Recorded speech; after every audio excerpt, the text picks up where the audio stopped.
الذين اصطفى أما بعد فقد قال الله تبارك وتعالى في كلامه المجيد وفرقانه الحميد أعوذ بالله من الشيطان الرجيم بسم الله الرحمن الرحيم يا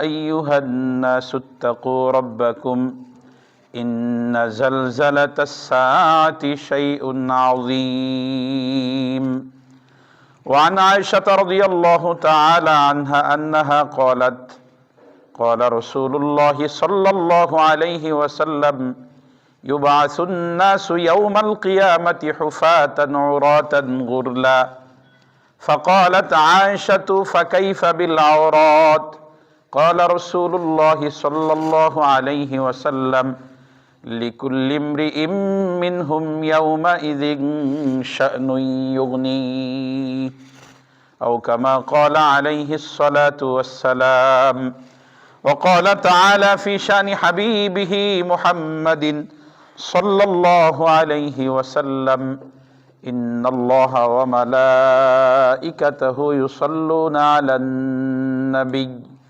يا أيها الذين آمنوا صلوا عليه وسلموا تسليما সকলেই মহব্বতের সাথে জবান ছেড়ে পড়ি আল্লাহুম্মা সাল্লি আলা মুহাম্মাদিন ওয়া আলা আলি মুহাম্মাদ কামা সাল্লাইতা আলা ইব্রাহিম ওয়া আলা আলি ইব্রাহিম ইন্নাকা হামিদুম মাজিদ اللهم بارك على محمد وعلى آل محمد كما باركت على إبراهيم وعلى آل إبراهيم إنك حميد مجيد আলহামদুলিল্লাহ আল্লাহ রাব্বুল আলামিনের দরবারে লাখো কোটি শুকর ও সুজুদ যে আল্লাহ রাব্বুল আলামিন অত্যন্ত দয়া ও মায়া করে ভালোবেসে জুমার নামাজ আদায়ের উদ্দেশ্যে জামে মসজিদে হাজির হওয়ার তৌফিক দান করেছেন সেই মহান মনিবের দরবারে সকলেই দিল থেকে কালিমাতুশ শুকর আদায় করি আলহামদুলিল্লাহ। আল্লাহ রাব্বুল আলামিনের দয়া অনুগ্রহ ভালোবাসা না থাকলে কোনো অবস্থাতেই আমরা জামে মসজিদে উপস্থিত হতে পারতাম না। আল্লাহ রাব্বুল আলামিন দয়া করেছেন, অনুগ্রহ করেছেন, ভালোবেসেছেন, সুস্থ রেখেছেন, সুযোগ করে দিয়েছেন বিদায় আমরা জামে মসজিদে হাজির হতে পেরেছি। এটা রব্বুল আলামিনের বড় দয়া এবং মেহেরবানি। এজন্য আরো একবার শরীরের সবটুকুন শক্তিকে একত্র করে দিয়ে, কণ্ঠের সবটুকুন আওয়াজকে উজাড় করে দিয়ে, আকাশ বাতাস প্রকম্পিত করে সকলেই সমস্বরে কালিমাতুশ শুকর আদায় করি আলহামদুলিল্লাহ। সবাই পড়ি রব্বানা লাকাল হামদ হামদান কাসীরান তাইয়িবান মুবারাকান ফীহি ইয়া রাব্বি লাকাল হামদু কামা ইয়ানবাগি লিজালালি ওয়াজহিকা ওয়া আযীমি সুলতানিকা। আমরা জগৎসমূহের মালিক আল্লাহ রাব্বুল আলামিনের প্রশংসা আদায় করলাম।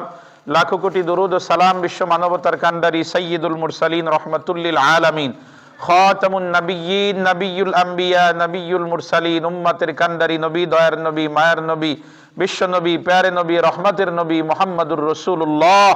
সবাই বলি সাল্লাল্লাহু আলাইহি ওয়াসাল্লাম। সম্মানিত হাজিরিন, আমরা বিগত জুমাগুলোতে কবর জগৎ নিয়ে আলোচনা শুনতেছিলাম। ঈমানের একটা স্তম্ভ হলো ঈমান বিল আখিরা, আখিরাতের প্রতি দৃঢ় বিশ্বাস স্থাপন করা। এটা ঈমানের একটা স্তম্ভ, ঈমানের রোকন।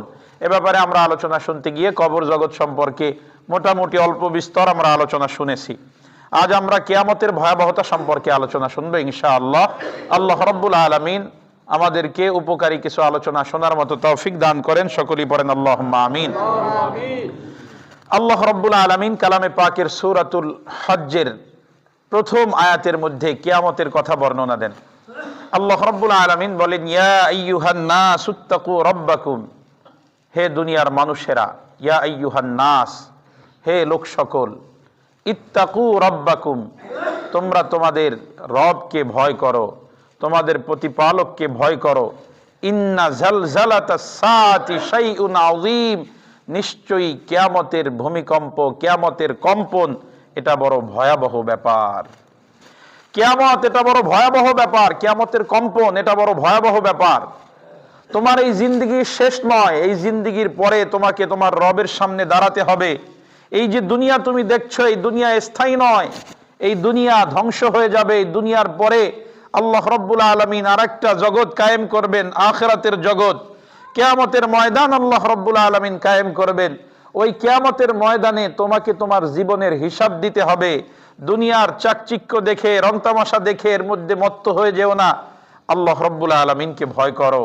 ইন্না জালজালাতাস সাআতি শাইউন আযীম, নিশ্চয়ই কিয়ামতের কম্পন, কিয়ামতের ভূমিকম্প এটা বড় ভয়াবহ ব্যাপার।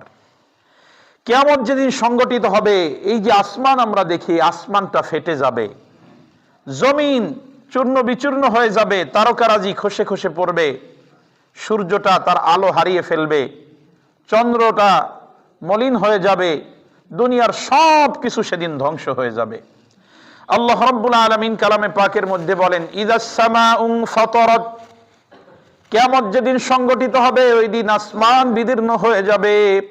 ওয়া ইযাল কাওয়াকিবু ইনতাসারাত, তারকারাজি খসে খসে পড়তে থাকবে। ওয়া ইযাল বিহারু ফুজ্জিরাত, সমুদ্রের মধ্যে জলোচ্ছ্বাস শুরু হয়ে যাবে, সমুদ্র সেদিন উত্তাল হয়ে যাবে। ইযাশ শামসু কুওয়িরাত ওয়া ইযান নুজুমু ইনকাদারাত, কিয়ামতের দিন সূর্যটা আলোহীন হবে, তারকারাজি খসে খসে পড়বে।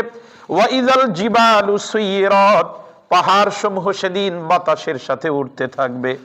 দুনিয়ার মুসলমান ইমানদার আমার দিকে লক্ষ্য করেন, আল্লাহ রাব্বুল আলামিন যখন জমিনকে সৃষ্টি করলেন, হাদিসে পাকের বর্ণনা, আল্লাহ রাব্বুল আলামিন জমিনকে সৃষ্টি করার পরে জমিন নড়বড়ে, জমিন স্থির হয় না, শুধু নড়াচড়া করে।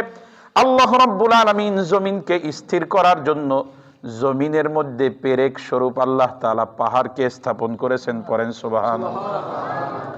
আল্লাহ রাব্বুল আলামিন যখন জমিনের মধ্যে পাহাড় স্থাপন করে দিলেন, জমিন নড়াচড়া বন্ধ করে দিল, জমিন এইবার স্থির হয়ে গেল। দুনিয়ার মুসলমান, আল্লাহ রাব্বুল আলামিন বলেন কিয়ামত যখন সংগঠিত হয়ে যাবে, ওই যে জমিনকে পেরেক হিসাবে বানানো হয়েছে, ওয়াল জিবালা আওতাদা, আল্লাহ রাব্বুল আলামিন বলেন আমি ওই পাহাড়কে জমিনের মধ্যে পেরেক হিসাবে বানিয়েছি। জমিন স্থির হচ্ছিল না, জমিনকে স্থির করার জন্য আমি পাহাড়কে স্থাপন করেছি। যেই দিন কিয়ামত কায়েম হয়ে যাবে, ওই দিন ওই পাহাড়ের অবস্থা কেমন হবে? পাহাড় ওই দিন বাতাসের সাথে উড়তে থাকবে, পাহাড় ওই দিন বাতাসের সাথে উড়তে থাকবে। কি অবস্থায় পাহাড় বাতাসের সাথে উড়তে থাকবে? ওয়াতাকুনুল জিবালু কাল-ইহনিল মানফুশ। আল্লাহ রাব্বুল আলামিন বলেন, দুনিয়ার মানুষেরা, তোমরা তোমাদের শীতের দিন আসার আগে তোমাদের ল্যাপ তোশক গুলাকে বের করে তারপরে সূর্যের মধ্যে শুকানোর জন্য দাও, তাপের মধ্যে দাও।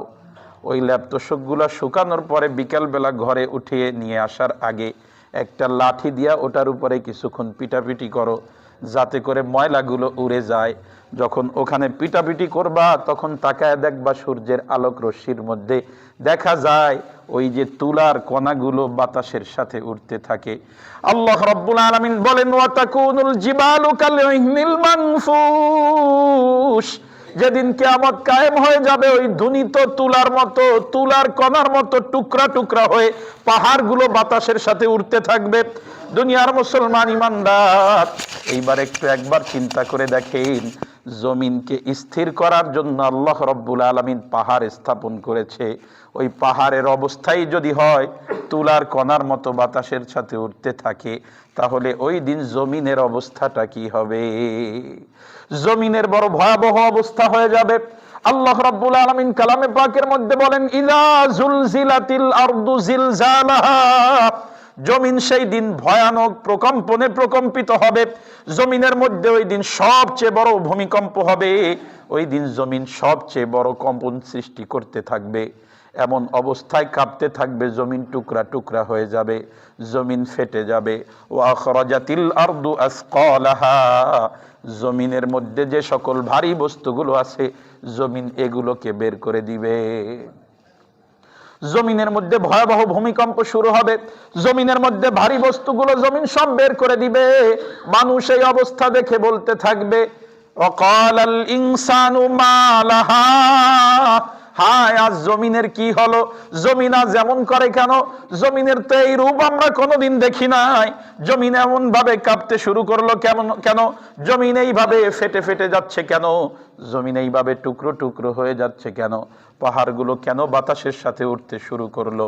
মানুষ দেখে বলতে থাকবে ক্বালাল ইনসানু মা লাহা, কি হলো কি হলো কি হলো। মানুষ যখন এই ভয়ানক অবস্থা দেখবে, মানুষগুলো পাগলের মতো হয়ে যাবে, পাগলের মতো এদিকে সেদিকে দৌড়াদৌড়ি করতে থাকবে।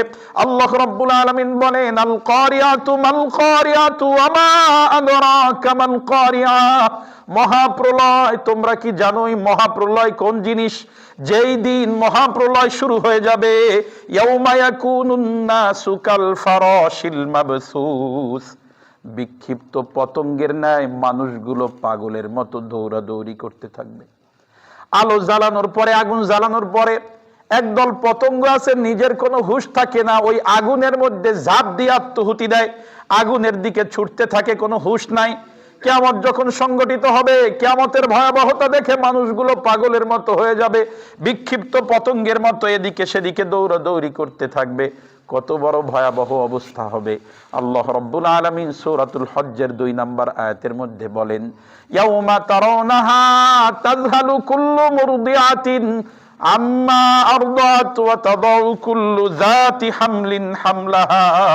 ও নবী, আপনি যদি কিয়ামতের ওই ভয়াবহ অবস্থা দেখতেন, ওই সময়ের মানুষগুলোকে যদি আপনি দেখতেন, তাযহালু কুল্লু মুরদিআতিন আম্মা আরদাত, তাযহালু কুল্লু মুরদিআতিন আম্মা আরদাত, প্রত্যেক দুগ্ধ দানকারিনী মা তার দুধের শিশু পর্যন্ত ভুলে যেত।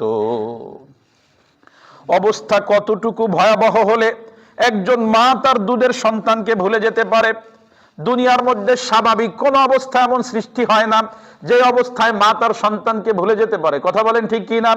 কিন্তু কিয়ামত এমন ভয়াবহ অবস্থা হবে, ওই দিন মা তার সন্তানকে পর্যন্ত ভুলে যাবে।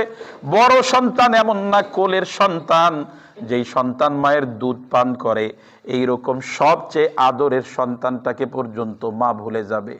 দুনিয়ার মধ্যেও বড় বিপদের সম্মুখীন হলে অনেক সময় অবস্থা এমন হয়, মানুষ তার নিজের সন্তানকে পর্যন্ত ভুলে যায়। আমাদের বাড়ি হলো বরিশালে পিরোজপুরে। 2008 সালে একটা বন্যা হয়েছিল, 15ই নভেম্বর। ওই বন্যার নাম হলো সিডর। সিডরের দিন আমাদের এলাকায় ঘূর্ণিঝড় এবং বন্যা একসাথে হলো। আমাদের এলাকার একটা ঘটনা, বরগুনা অঞ্চলের ঘটনা। ওই এলাকার এক লোক জিন্দা ফেরার পরে নিজে বর্ণনা দিচ্ছে যে, ভাই, আমি যখন আমার স্ত্রী আর 2টা সন্তান নিয়ে আমার ঘরের মধ্যে অবস্থান করতেছি, আস্তে আস্তে পানি বাড়তে শুরু করলো, পানি বাড়তে শুরু করলো। পানি বাড়তে বাড়তে একটা পর্যায়ে আমাদের ঘরের মধ্যে পানি উঠে গেছে। এরপরে এমন ভাবে পানি বাড়তে শুরু করলো, আর ঘরের মধ্যে অবস্থান করা সম্ভব না। আমি আমার স্ত্রী আর 2টা সন্তান নিয়ে ঘরের বাহিরে বের হয়ে গেলাম।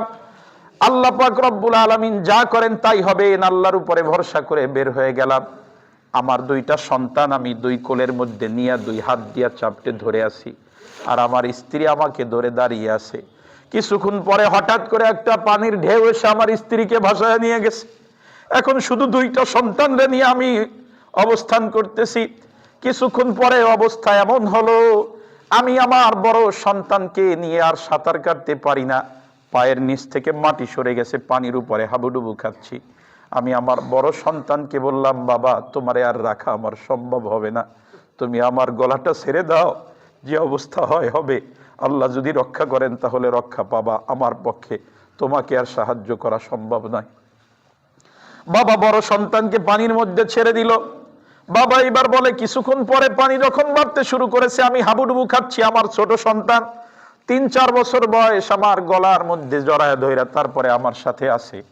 কিছুক্ষণ পরে আমি দেখি ওরে নিয়ে আমি আর সাঁতার কাটতে পারি না। আমি যদি ওরে আমার সাথে রাখতে চাই তাহলে আমি নিজে পানির মধ্যে ডুবে মারা যাব। একটা পর্যায়ে আমি সন্তানরে বললাম, বাবা, আমার গলাটা ছেড়ে দে। আমি যখন বলি গলা ছেড়ে দে, আমার সন্তান আরো জোরে আমারে চাপটাই আমার গলাটা জড়ায় ধরে। একটা পর্যায়ে যখন আমি দেখলাম যে আর আমি ওরে ধরে রাখতে পারবো না, আমি নিষ্ঠুরের মতো আমার নিজ হাত দিয়া আমার সন্তানের 2টা হাত ছাড়ায়া ওই পানির মধ্যে আমি আমার সন্তানরে পর্যন্ত ছেড়ে দিছি। দুনিয়ার মুসলমান ইমানদার বুঝাতে চাইছি, দুনিয়ার মধ্যে একটু ভয়াবহ অবস্থার মধ্যে পড়ার পরে স্ত্রীর কথা স্মরণ নাই, সন্তানের কথা স্মরণ নাই, নিজের জন্য ইয়ানাফসি শুরু হয়ে গেছে। বাবা তার সন্তানকে ভয়াবহ উত্তাল সাগরের মধ্যে ছেড়ে দিয়েছে নিজের জীবন বাঁচানোর জন্য। আর কিয়ামত তো সবচেয়ে ভয়াবহ ব্যাপার। ওই অবস্থা যখন তৈরি হবে, আল্লাহ পাক রব্বুল আলামিন বলেন যে মা তার দুধের সন্তানকে পর্যন্ত ভুলে যাবে। মা তার দুধের সন্তানকে খোঁজ রাখার মতো সুযোগ থাকবে না। ওয়াতাদাউ কুল্লু যাতি হামলিন হামলাহা। ওই কিয়ামতের ভয়াবহতা দেখে প্রত্যেক গর্ভধারিণী মা তার সন্তানকে প্রসব করে ফেলবে।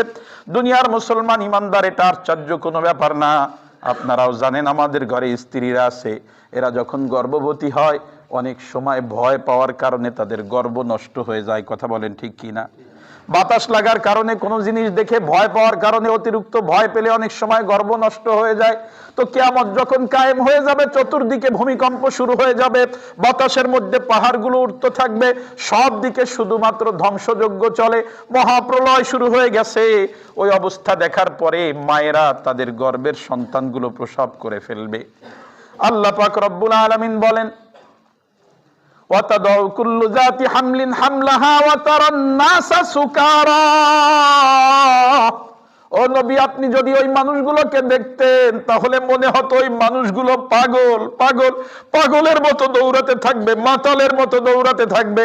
মানুষগুলোরে দেখলে মনে হবে পাগল। ওমা হুম বিসুকারা ওয়ালাকিন্না আযাবাল্লাহি শাদীদ। ও নবী, তারা একটাও পাগল না। কিয়ামতের আযাব বড় ভয়াবহ। ওই কিয়ামতের আযাব দেখার পরে মানুষগুলো পাগলের মতো হয়ে যাবে। আল্লাহ আমাদেরকে রক্ষা করেন, বলেন আমিন। কিয়ামতের আযাব বড় ভয়াবহ, দেখার পরে মানুষগুলো পাগলের মতো ছুটতে থাকবে। কিয়ামতের ময়দান যখন কায়েম হয়ে যাবে, কোনো মানুষকে চিনতে পারবে না। বাবা তার সন্তানকে চিনবে না, মা তার সন্তানকে চিনবে না, সন্তান তার পিতামাতাকে পরিচয় দিবে না। কিয়ামতের কঠিন মুহূর্তে কেউ কাউকে পরিচয় দেওয়ার মতো সুযোগ থাকবে না। আল্লাহ রাব্বুল আলামিন কালামে পাকের মধ্যে বলেন, ইয়াউমা ইয়াফিরুল মারউ মিন আখিহি ওয়া উম্মিহি ওয়া আবিহি। কিয়ামতের ময়দানে ভাইয়ের থেকে পলায়ন করতে থাকবে, মাতা পিতা তার সন্তান থেকে পলায়ন করতে থাকবে, সন্তান তার মাতা পিতা থেকে পলায়ন করতে থাকবে। ওয়া সাহিবাতিহি ওয়া বানিহি, মানুষের থেকে তার স্ত্রীরা তার সন্তানেরা পলায়ন করতে থাকবে। কেউ কারো সামনে পরিচয় দিবে না। কিয়ামতের ময়দানে সাধারণ মানুষ তো দূরের কথা, হযরত ইব্রাহিম খলিলুল্লাহ বাবা আজরকে দেখে মুখ লুকাবে যে আজ আমার বাবা আমার কাছে যদি সুপারিশ করার জন্য বলে, আমি আমার বাবার জন্য সুপারিশ করতে পারবো না। হযরতে নূহ তার সন্তান থেকে পলায়ন করবে, হযরতে লূত তার স্ত্রীর থেকে পলায়ন করতে থাকবে। দুনিয়ার মুসলমান ইমানদার নবীদের অবস্থা যদি এই হয়, আমাদের সাধারণ মানুষের অবস্থা কিন্তু ভয়াবহ হয়ে যাবে। কিয়ামতের ময়দানে কেউ কারো কোনো উপকারে আসবে না। ইয়াউমা লা তামলিকু নাফসুল লিনাফসিন শাইআ ওয়াল আমরু ইয়াউমা ইযিল লিল্লাহ। কিয়ামতের ময়দানে কেউ কারো কোনো উপকারে আসবে না। ওই কিয়ামতের দিন প্রত্যেকটা মানুষকে একা একা তার জিন্দেগির হিসাব দেওয়া লাগবে। দুনিয়ার মুসলমান ইমানদার যারাই চিন্তায় আছেন, পীরের হাত ধরে বসে আছেন, নামাজ রোজা ছেড়ে দিছেন, মনে করতেছেন পীর আপনারে জান্নাতে নিয়ে যাবে। দরবার থেকে বলছে আমার বাবার যদি মুরিদ হও নামাজ রোজা লাগবে না, আমার বাবা সুপারিশ করে তোমারে জান্নাতে নিয়ে যাবে। নাউজুবিল্লাহ পড়েন।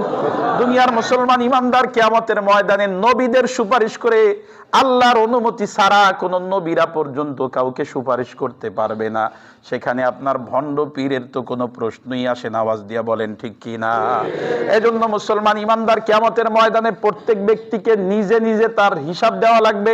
আল্লাহ রাব্বুল আলামিন সূরাতুল মারিয়ামের মধ্যে বলেন, ওয়া কুল্লুহুম আতিহি ইয়াউমাল কিয়ামাতি ফারদা। কিয়ামতের ময়দানে প্রত্যেক ব্যক্তি একা একা আল্লাহর কাছে হাজির হবে। প্রত্যেক ব্যক্তির কাছ থেকে আল্লাহ তাআলা আলাদা আলাদা ভাবে তার জিন্দেগির হিসাব নিবে। ওই ভয়াবহ অবস্থায় আপনি আপনার পীররে তালাশ করে পাবেন না। আরে বাবা তার সন্তানকে চিনবে না, পীর তার মুরিদকে চিনবে না। কিয়ামতের ময়দানে কেউ কারো কোনো উপকারে আসবে না। কিয়ামতের কঠিন মুহূর্তে আপনাকে আপনার আমলনামা নিয়ে হাজির হতে হবে।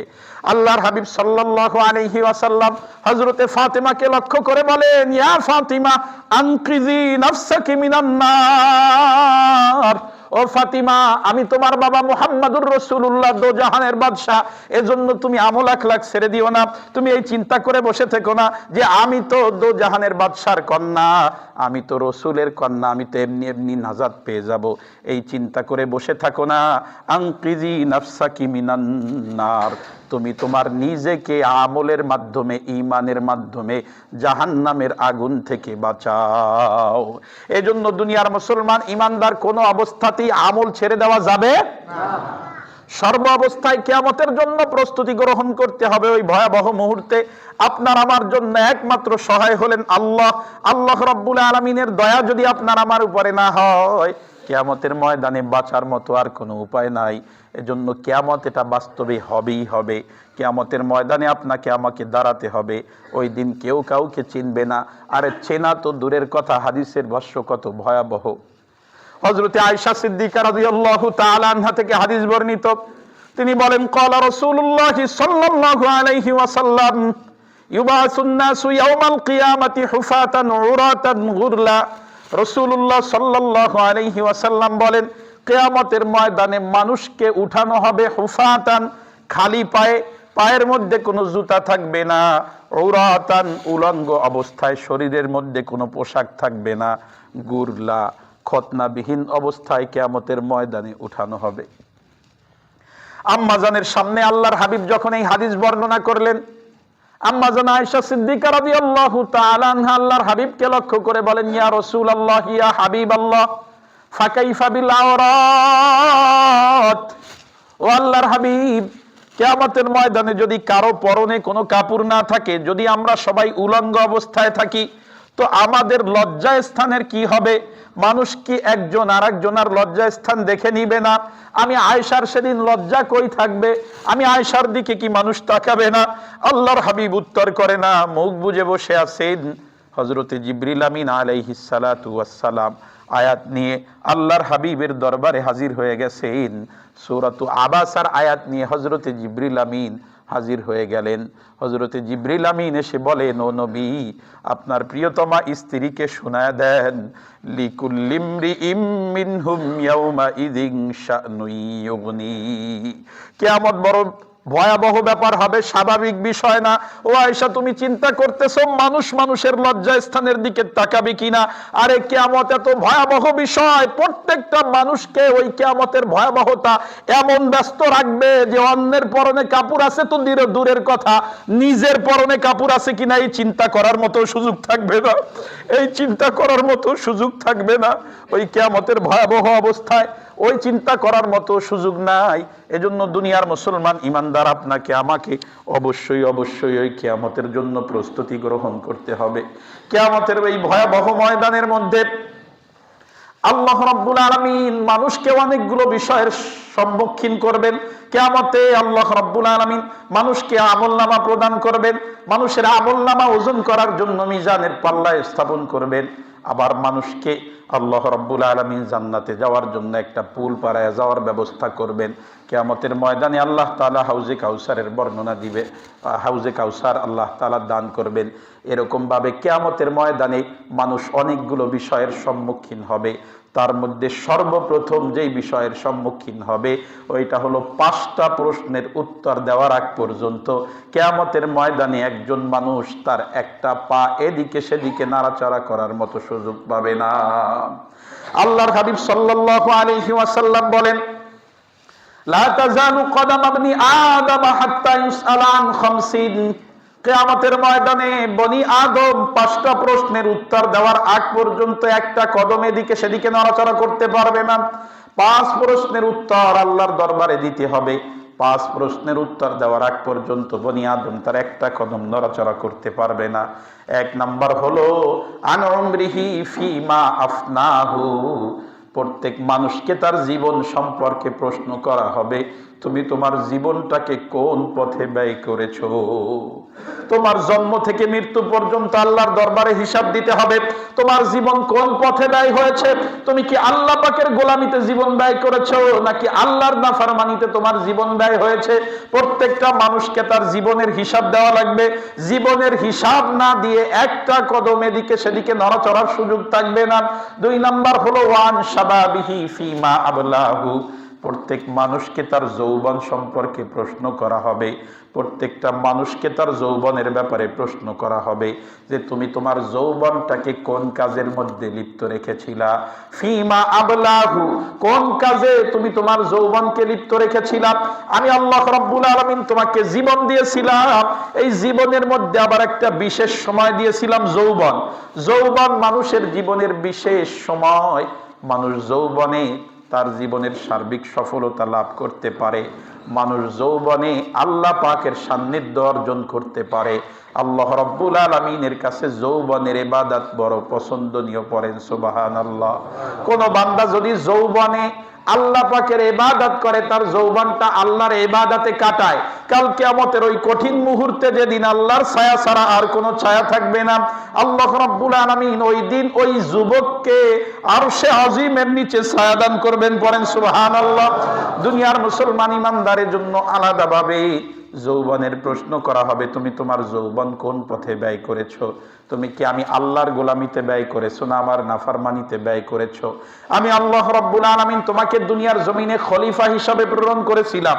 দুনিয়ার মধ্যে আমরা সবাই খলিফা। খলিফা মানে প্রতিনিধি। আমরা সবাই আল্লাহর প্রতিনিধি। কার প্রতিনিধি?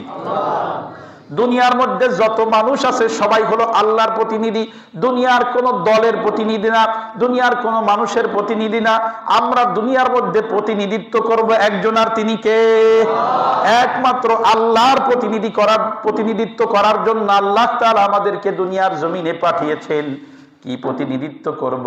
আল্লাহ রাব্বুল আলামিন বলেন, দুনিয়ার জমিনে আমার বিধান, আমার দেওয়া নিয়ম কানুন অনুযায়ী তোমরা তোমাদের জীবন পরিচালনা করবা। দুনিয়ার জমিনে আমার বিধান বাস্তবায়ন করবা। পড়েন সুবহানাল্লাহ। এটাই হলো প্রতিনিধিত্ব, এটাই হলো প্রতিনিধিত্ব। যুবক বয়স এই প্রতিনিধিত্ব করার বয়স। যুবক বয়সে আমরা বিভিন্ন দলের স্লোগান দেই, বিভিন্ন দলের আদর্শ বাস্তবায়ন করার জন্য সংগ্রাম করি, রাজপথে জীবন পর্যন্ত দিয়ে দেই। আরে দুনিয়ার মুসলমান, সাধারণ মানুষের জন্য আপনার জীবনটা দেওয়া হয় নাই। অমুক দল তমুক দলের আদর্শ বাস্তবায়ন করার জন্য আল্লাহ তাআলা আপনাকে জীবন দেন নাই। আল্লাহ রাব্বুল আলামিন আপনাকে জীবন যৌবন দিয়েছেন তার প্রতিনিধিত্ব করার জন্য, দুনিয়ার জমিনে আল্লাহর বিধান বাস্তবায়ন করার জন্য। আরো পরিষ্কার করে বললে, দুনিয়ার জমিনে কোরআনের সংবিধান, কোরআনের রাজ কায়েম করার জন্য আল্লাহ তাআলা আপনাকে পাঠিয়েছেন। আওয়াজ দিয়ে বলেন ঠিক কিনা? এজন্য মুসলমান ইমানদার, আপনার এই যৌবনের হিসাব আল্লাহর কাছে দেওয়া লাগবে। এই যৌবনের হিসাব আল্লাহর কাছে দেওয়া লাগবে। যৌবন পাওয়ার পরে আপনার যৌবন দিল আল্লাহ, আর আপনি আল্লাহ বিরুদ্ধ শক্তির সাথে একত্রিত হয়ে যারা বলে কোরআনের সাথে আর রাজনীতির সাথে কোনো সম্পর্ক নাই, কোরআনের সাথে ইসলামের সাথে কোনো, আমাদের রাজনীতির সাথে ইসলামের সাথে কোনো সম্পর্ক নাই, রাষ্ট্রের সাথে ইসলামের কোনো সম্পর্ক নাই, এই রকম দলের পিছনে আপনি দৌড়ান। আপনার যৌবন আপনারে আল্লাহ দিয়েছেন, এই যৌবনের হিসাব কিয়ামতের ময়দানে আপনাকে দিতে হবে। একটা কদম এদিকে সেদিকে নড়াচড়া করতে পারবেন না যে যৌবন কিসের প্রতিনিধিত্ব করেছো। আমি আল্লাহর প্রতিনিধিত্ব করেছিলাম নাকি দুনিয়ার কোন মানুষের বানানো তন্ত্র মন্ত্র প্রতিষ্ঠার জন্য প্রতিনিধিত্ব করেছিলাম। আল্লাহর সামনে জবাব দেওয়া লাগবে। এজন্য দুনিয়ার মুসলমান ইমানদার, জীবন কোন পথে ব্যয় করব, যৌবন কোন পথে ব্যয় করব, আমাকে হিসাব নিকাশ করে ব্যয় করতে হবে। 3 নাম্বার প্রশ্ন হলো, কত বাজে ঘড়ি, এটা নষ্ট কেন? 3 নাম্বার প্রশ্ন হলো, ওয়ান মালিহি মিন আইনা ইকতাসাবাহু ওয়া ফিমা আনফাকাহু। তার সম্পদ সম্পর্কে প্রশ্ন করা হবে। তোমার আয়ের উৎসগুলো কি ছিল, কোন কোন উৎস থেকে তুমি আয় করেছো। ওয়া ফিমা আনফাকাহু, এবং তোমার ব্যয়ের খাতগুলো কি ছিল, কোন কোন খাতে তুমি ব্যয় করেছো। এরপরে সর্বশেষ প্রশ্ন হলো, মাজা আমিলা ফিমা আলিমা, তোমার জানা জ্ঞান অনুযায়ী তুমি কতটুকু আমল করেছো। এজন্য দুনিয়ার মুসলমান ইমানদার, কিয়ামত বড় ভয়াবহ ব্যাপার। কিয়ামতের ময়দানে সর্বপ্রথম আমাকে 5টা বিষয় প্রশ্ন করা হবে। এই 5টা বিষয়ের প্রস্তুতি আমাকে গ্রহণ করতে হবে। আমার জীবন সম্পর্কে প্রশ্ন করা হবে। এজন্য আমার জীবনটা একজনের ইবাদতে ব্যয় করতে হবে, তিনি কে? 2 নাম্বার, যৌবন সম্পর্কে প্রশ্ন করা হবে। তো এই যৌবন ব্যয় করতে হবে একজনের গোলামিতে, তিনি কে? 3 নাম্বার, আয়ের উৎস সম্পর্কে প্রশ্ন করা হবে। তুমি কোন পথে আয় করেছো? এজন্য দুনিয়ার মধ্যে আমি খেয়ে থাকলাম আর না খেয়ে থাকলাম, হারাম পথে উপার্জনের কোনো সুযোগ নাই, হালাল ভাবে উপার্জন করতে হবে। আরে যদি কোনো মুসলমান ইমানদার হয়, তাকদীরে বিশ্বাস করে, সে কোনোদিন হারাম পথে যেতেই পারে না। কারণ তাকদীরের অধ্যায়গুলোতে হাদিস আসছে যে তুমি যদি দুনিয়ার মধ্যে থাকা অবস্থায় তোমার তাকদীরে যা আছে তার 1 লোকমা দুনিয়ায় থাকা অবস্থায় তোমার মরণ হবে না, আর যা আছে তাকদীরে তার চেয়ে 1 লোকমা বেশি খাদ্য তুমি গ্রহণ করতে পারবা না।